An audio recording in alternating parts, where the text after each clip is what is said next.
हनुमान जी अपनी ही कथा कह रहे। एक दिन हमारी मां अंजना ने हमको गोद में ले लिया, हाथ सिर पर घुमाते हुए मां ऊपर की तरफ देखती, आंखों में आंसू भरती, नेत्र सजल है। तो हनुमान जी कहते, मां क्या बात है, आज तुम्हारी आंखें सजल क्यों हैं?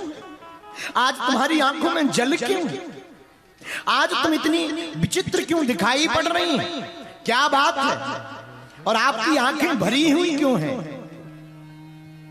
अंजनी माता कहती, हनुमान तू हमारा लाल है, एक बात बता, क्या तू सचमुच हनुमान बनेगा? बड़ा ध्यान से सुनना, बड़ी प्यारी कथा है। माता अंजनी हाथ घुमा करके कहती, तू लाल है हमारा, पर तू सच बता, क्या तू सच में हनुमान बनेगा? हनुमान जी चौंक गए। हनुमान जी बोले, मां हनुमान बनेगा? मैं तो हनुमान हूं ही, अब क्या खाक हनुमान बनना है? मैं तो हनुमान ही हूं। मां तुझे आज हो क्या गया? मुस्कुराते हुए धीरे से आंखों के आंसू को छिपाकर अंजनी माता कहती, हनुमान तू सही कह रहा है कि तू हनुमान है, पर अभी तू पूर्ण हनुमान नहीं है, क्योंकि तू सेवक हनुमान है। अभी स्वामी का हाथ तेरे सिर पर नहीं है। लाल, अगर तू सचमुच हनुमान बन जाएगा तो वानर जाति धन्य हो जाएगी, तेरे पिता का तेज धन्य हो जाएगा, मेरी कोख और मेरा दूध धन्य हो जाएगा। हनुमान जी की भी आंखों में आंसू आ गए। हनुमान जी उठकर बैठ गए। मां आप कहना क्या चाह रही हैं? और यहीं पर माता अंजनी ने हनुमान जी को रामचरितमानस सुनाई, श्री राम जी के बारे में सुनाया, रामचरित्र के बारे में सुनाया, राम जी की लीला के बारे में सुनाया, जो उन्होंने आचार्यों से सुन रखा था उसी के बारे में सुनाया। और मुस्कुराते हुए माता अंजनी कहती हैं, लाल अगर तुम्हें उनकी सेवा मिल जाए, जय जय हो जाएगी, वानर जाति धन्य हो जाएगी, हमारी कोख धन्य हो जाएगी। प्रभु श्री राम पूर्ण परब्रह्म परमात्मा होंगे, इस पृथ्वी पर ब्रह्म होंगे। अगर तुम उनकी सेवा में चले जाओगे तो हमारा जीवन भी धन्य हो जाएगा। हनुमान जी अपनी श्री सुदर्शन सिंह चक्र जी कहते हैं कि हनुमान जी इस बात को सुनकर के रोमांचित हो गए, इनके भी नेत्र सजल हो गए। और जब माता अंजनी से हनुमान जी ने पूर्ण चरित्र को सुना, तत्क्षण दंडवत लेट करके कहा, मां हम प्रण लेकर के कहते, अगर तुम्हारे लाल है तो हम वचन दे करके कहते हैं कि एक दिन तुम्हारी कोख भी धन्य होगी, वानर जाति भी धन्य होगी, पिता भी धन्य होंगे, हम प्रभु श्री राम की सेवा में रहेंगे।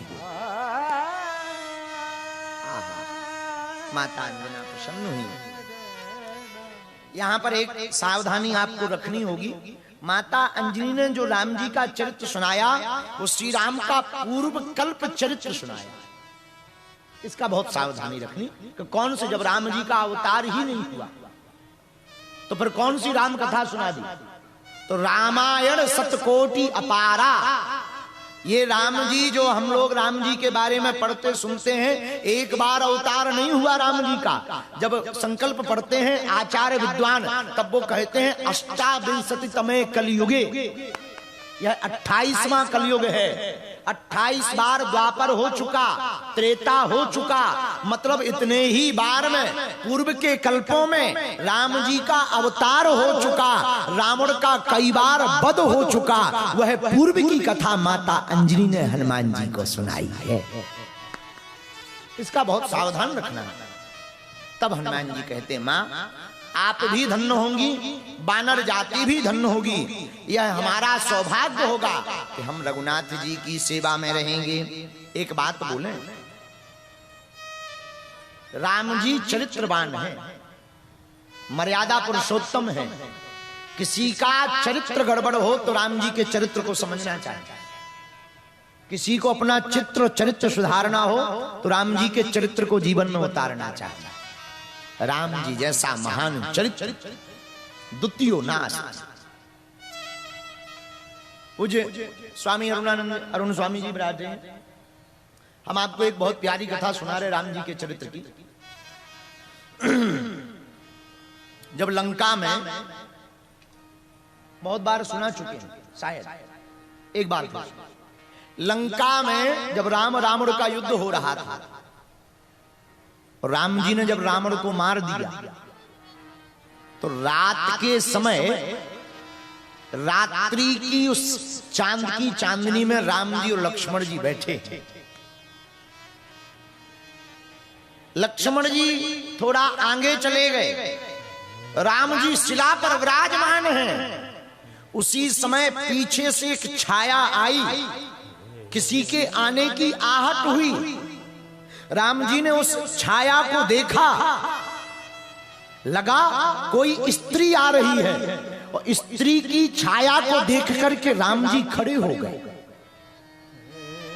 और दोनों हाथ जोड़कर बिना मुंह मोड़े, बिना उस तरफ मुड़े हुए, बिना देखे हुए राम जी दोनों हाथ जोड़ करके कहते, मां तुम कौन हो? जो स्त्री गई थी वो फबक फबक कर रोने लगी, जोर जोर से रोने लगी। तो राम जी बिना देखे हुए हाथ जोड़ के कहते, मां तुम रो क्यों रही और हो कौन? अपना परिचय तो दो। वो स्त्री रोते हुए कहती, राम मैं अभागिनी रावण की पत्नी मंदोदरी हूं। मैं उस अभागिनी, मैं अभागिनी हूं, मैं रावण की पत्नी मंदोदरी हूं।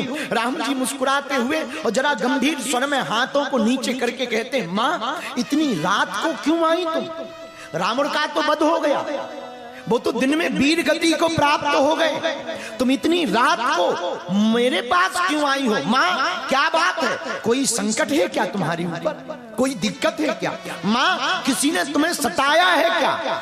मंदोदरी कहती, राम मुझे किसी ने नहीं सताया, मुझे किसी ने परेशान नहीं किया, मैं बस तुम्हें देखने आई।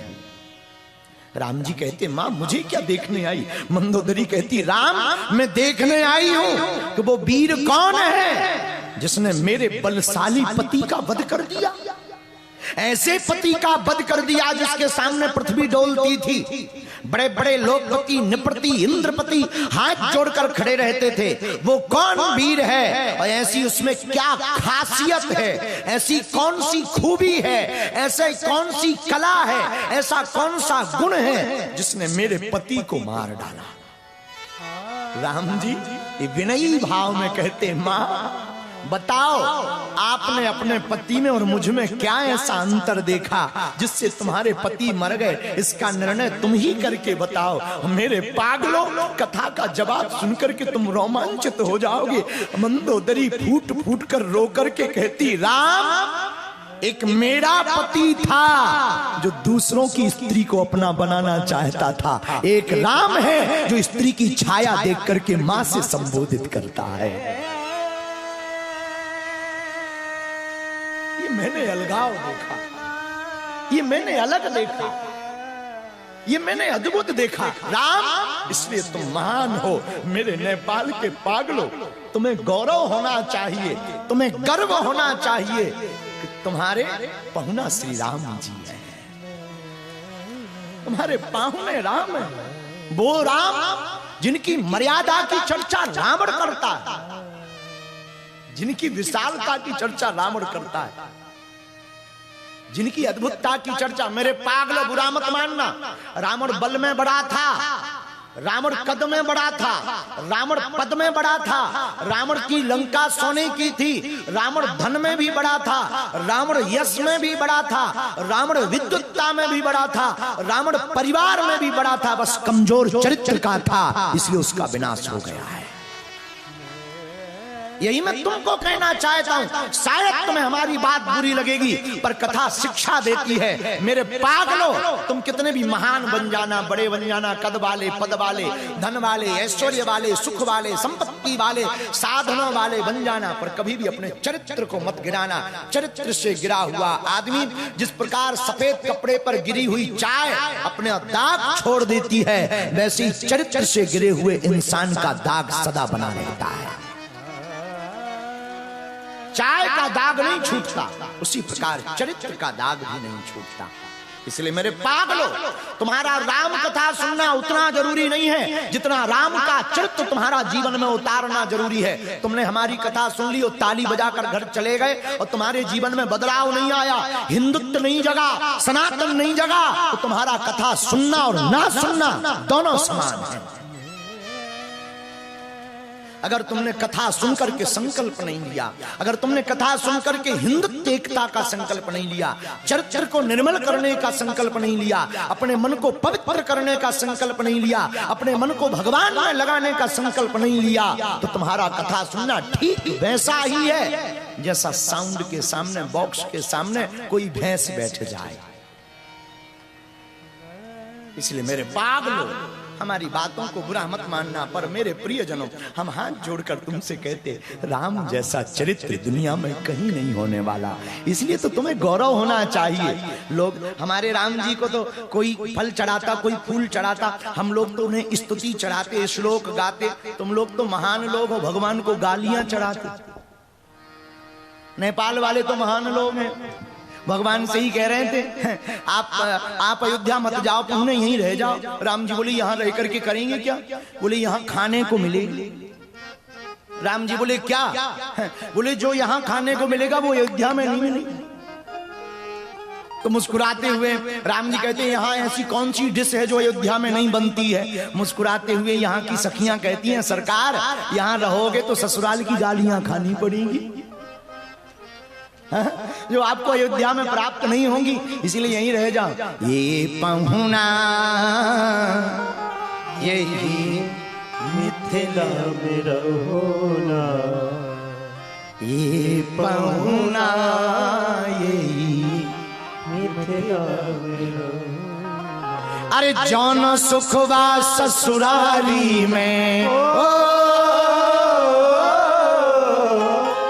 जौन सुखवा ससुराली में, तो न सुखवा काहुना, ये पहुना मिथिला में रहोना, ये पहुना यही मिथिला में रहोना। हनुमान जी माँ से कहते, माँ आप चिंता मत करो, हम अपने आराध्य की सेवा का सुअवसर हमें मिलेगा, हम जाएंगे। लेकिन कौन आराध्य हैं? प्रभु श्री राम आराध्य हैं। कौन राम? जिनका चरित्र निर्मल है। भगवान मेरे प्रिय साधु को आगे की चर्चा करने के पहले एक सूत्र और बहुत सावधानी से, आपका वो नहीं है जो आपका जिक्र कर रहा है, आपका वो है जो आपकी फिक्र कर रहा है, जो आपके लिए बहुत परेशान है, वो आपका है। जो आपका नाम लेकर के जिक्र कर रहा वो आपका नहीं, जो आपकी फिक्र कर रहा वो आपका है। लेकिन हमें लगता है भगवान से ज्यादा कोई तुम्हारा करीबी नहीं।